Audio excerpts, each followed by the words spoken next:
Assalamualaikum warahmatullahi wabarakatuh. Salam jumpa dengan Suluh Berkah Channel. Kali ini liputan khutbah Jumat di Masjid Al-Mabrur, Ahes, Surabaya, dengan mengangkat topik apa itu surga dan siapakah yang akan masuk surga. Bagi Anda yang baru bergabung, jangan lupa subscribe, like, dan komen untuk keberlanjutan dari tali silaturahmi kita. Selamat menyimak dan menyaksikan.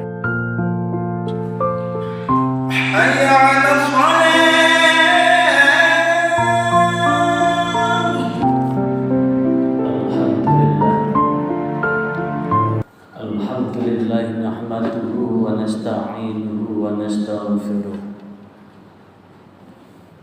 wa na'udzu bihi min syururi anfusina wa min sayyiati a'malina. Man yahdihillahu fala mudilla lahu wa man yudlilhu fala hadiya lahu.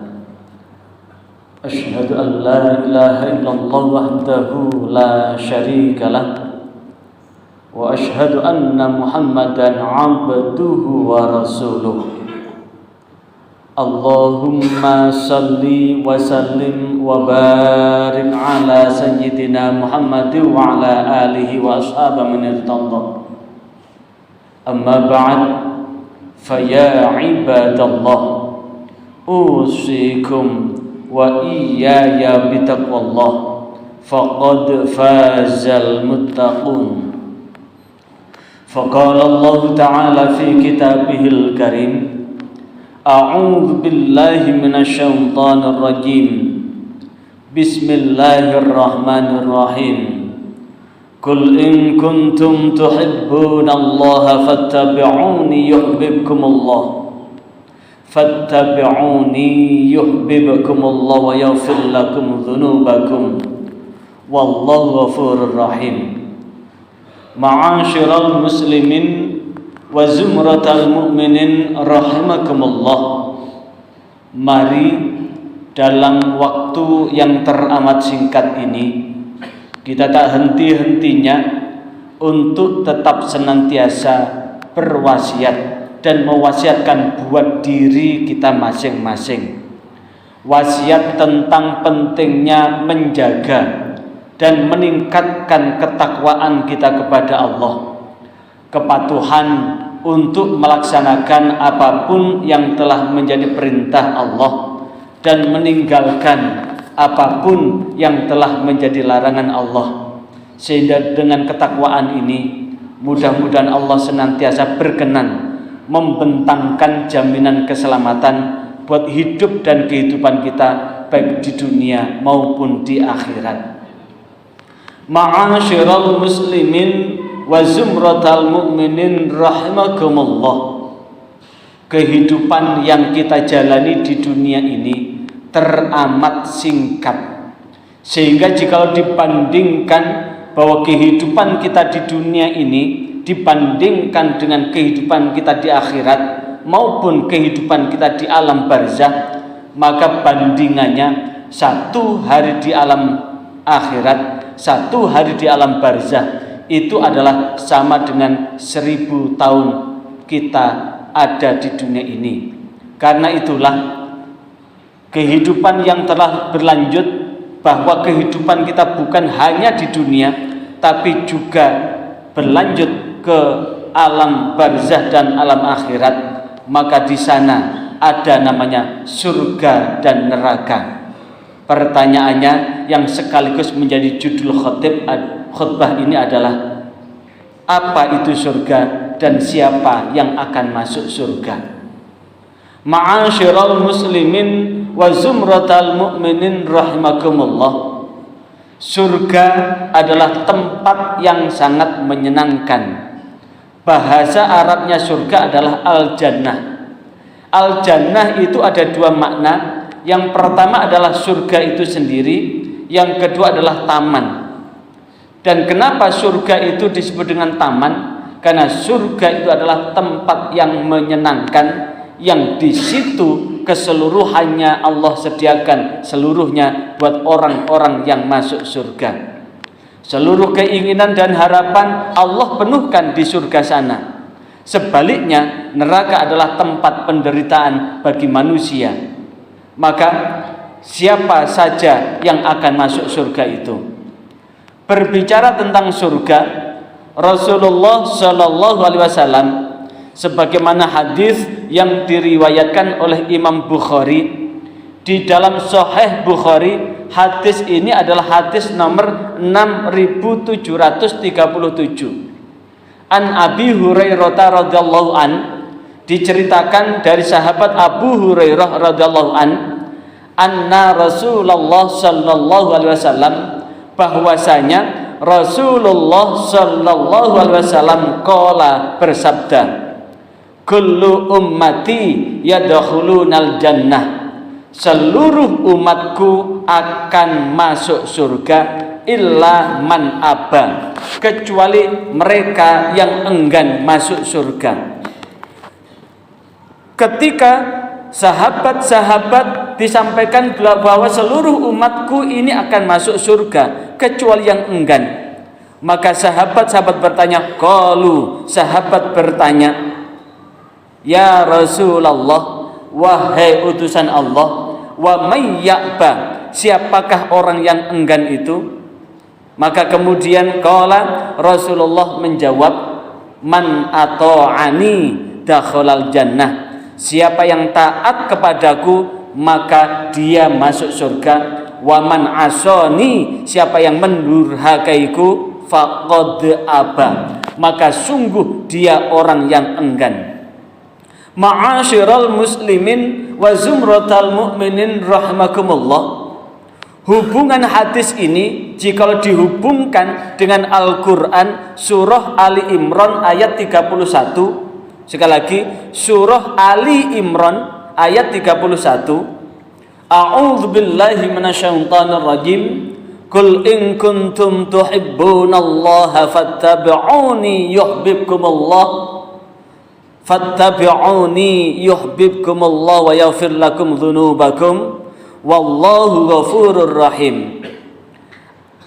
Jikalau kalian semua mencintai Allah, kul, katakanlah Muhammad kepada umatmu, kepada manusia, in kuntum, jikalau kamu semua tuhibbunallah, mencintai Allah, fattabi'uni, maka ikutilah saya, yuhibbukumullah, niscaya Allah akan mencintai kamu semua, wa yaghfir lakum dzunubakum, Allah pun akan mengampuni dosamu, wallahu ghafurur rahim, dan Allah lah zat yang maha pengampun lagi maha penyayang.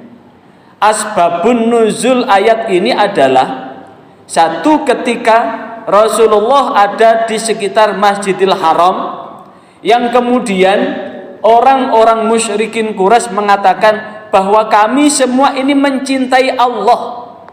Kemudian Rasulullah bertanya, jikalau kamu mencintai Allah, kenapa kamu semua menyembah berhala?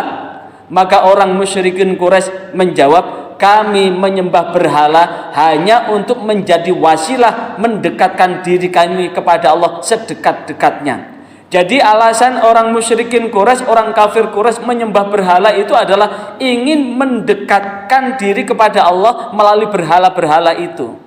Makanya ada kebiasaan orang musyrikin Quraisy itu kalau kemudian berangkat berdagang di musim panas ke Syam, kemudian di musim dingin ke Yaman, itu mengambil jimat atau sesuatu yang ada di sekitar Ka'bah yang kemudian dia bawa ke Syam maupun ke Yaman dengan harapan supaya hati mereka tetap dekat dengan Ka'bah, dengan rumah Allah.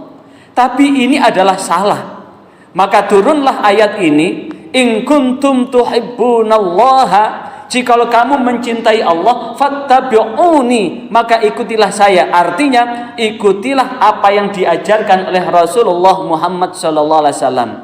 Apa yang diajarkan oleh Rasulullah Muhammad adalah apa yang ada di dalam Al-Quran dan apa yang ada di dalam sunnah-sunnah Rasulullah. Maka jikalau sudah mengikuti apa yang diajarkan oleh Rasulullah, maka Allah pun akan mencintai kita semua, sehingga kemudian apapun kesalahan kita, selama itu bukan kesalahan menyekutukan Allah, wa yaghfir lakum dzunubakum, Allah pun akan mengampuni dosa-dosamu, wallahu ghafurur rahim, dan Allah Maha Pengampun lagi Maha Penyayang. Berbicara tentang siapakah orang-orang yang masuk surga, merekalah orang-orang yang senantiasa melaksanakan titah perintah Allah dan Rasul-Nya. Dan orang-orang yang melaksanakan titah perintah Allah dan Rasul-Nya, itulah orang-orang yang bertakwa. Dan orang-orang yang bertakwa, maka dijawab oleh Rasulullah, dakhalal jannah. Yang pertama adalah yadkhulu. Yadkhulu itu adalah menggunakan fi'il mudhari', berarti adalah proses. Siapapun akan ada berkesempatan untuk masuk surga. Siapakah orang yang masuk surga? Adalah orang yang taat kepada Allah dan Rasul-Nya, sehingga dengan perintah Allah itu kita kerjakan, dan dengan larangan Allah itu kita tinggalkan.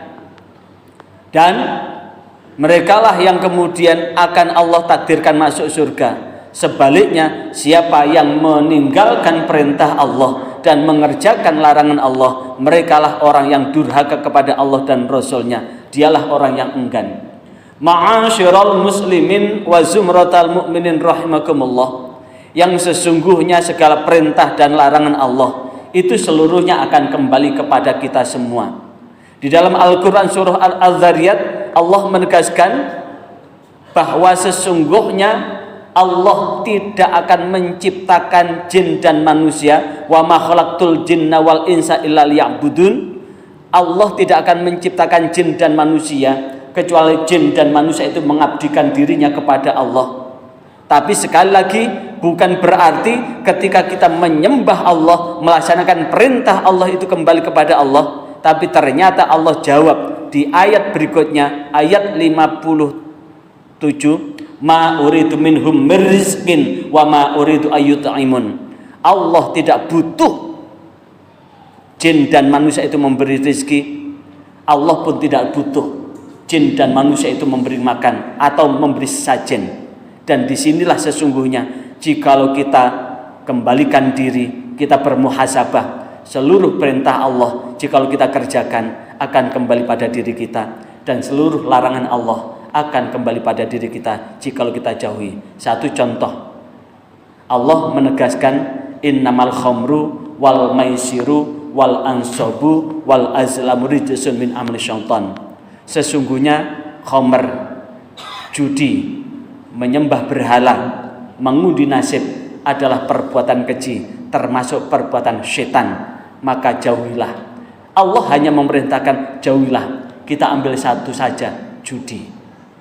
Judi adalah satu perbuatan yang dilakukan oleh manusia, ingin kaya dengan jalan pintas, ingin mendapatkan sesuatu yang melimpah ruah dengan hanya sedikit. Maka segala sesuatu yang bernilai maisir, bernilai judi adalah bentuk tipuan. Yang begitu pula judi apapun, apakah judi secara offline, apakah judi secara online, seluruhnya yang untung itu hanya bandarnya. Tapi pelaku judi atau customer judi tidak pernah kaya. Kalaupun dia tombok satu kali dia menang, itu hanya untuk memberikan umpan saja, yang selanjutnya dia akan dijebak dengan permainan judi.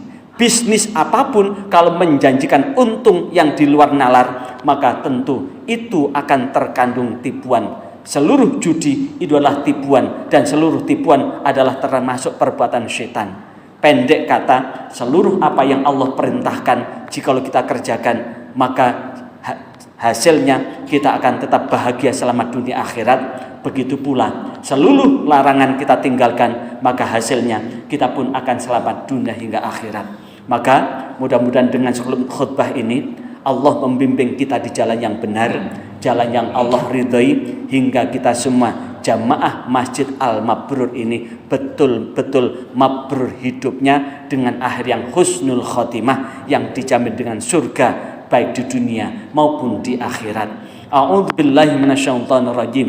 Bismillahirrahmanirrahim. Wal 'asri innal insana lafi khusrin illalladzina amanu wa 'amilus solihati wa tawassaw bil haqqi wa tawassaw bis sabr. Barakallahu li wa lakum fil Qur'anil azim wa nafa'ani wa iyyakum bima fi minal ayati wa dzikril hakim. Aqulu qouli hadza astaghfirullahal azim innahu wal ghafurur rahim.